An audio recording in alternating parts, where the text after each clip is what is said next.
Hello. Welcome to the next part of our HMS Hotel Program training, where we will be covering the facility section. When we come to the facility section, we can add and update our information such as room type, accommodation type of our facility. Let's go to Facility Room from the left menu.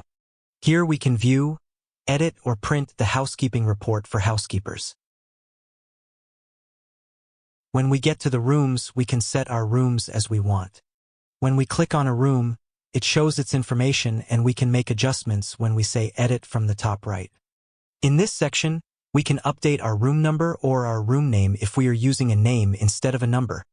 In the Room Type section, we can select the type of room it is connected to.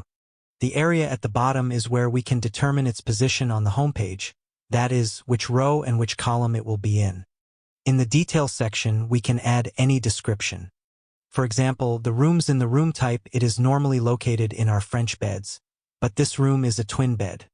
Or it is the only room without air conditioning. After we say save, the changes we make will take effect instantly.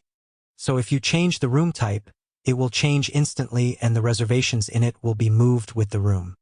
If you have channel connections and we have changed the room type of our room from here, we need to update the quota because the process we have done changes the number of quotas.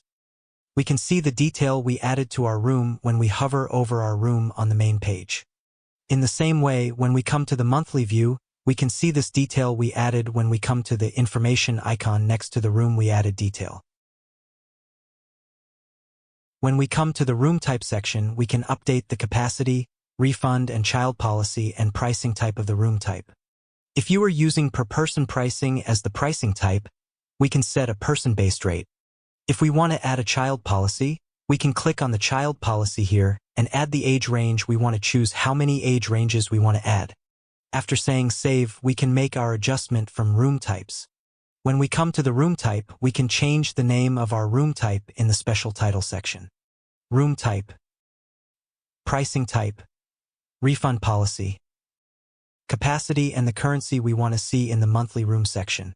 In the accommodation type section, we can select the default accommodation type for manual bookings for this room type.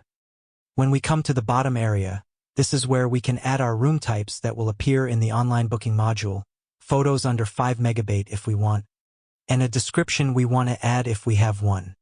I will talk about this part again in the online booking module. When we come to the price policy from the right side, we can set our person-based rate and child policy in this area. The number of people marked here is the number of people we enter our base price. In other words, the price we enter from the bulk update is the price of the person marked here. For example, if 2 people are marked here, the price I enter from the bulk update is our price for 2 people. For the single price of our room, depending on the room type, we can provide a net or percentage decrease from here. It will be much better for you to do it as a percentage.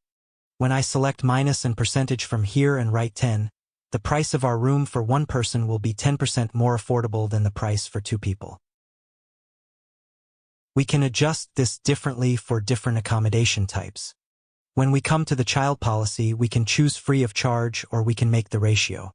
By adding a child age range, children will automatically be 50% lower than our base rate.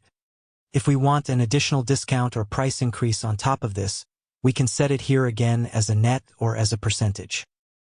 When we come to the Properties section, we can again sift and remove features for our online reservation module. When we come to the Accommodation Type section, we can create an accommodation type here. Or you can archive an existing accommodation type from here.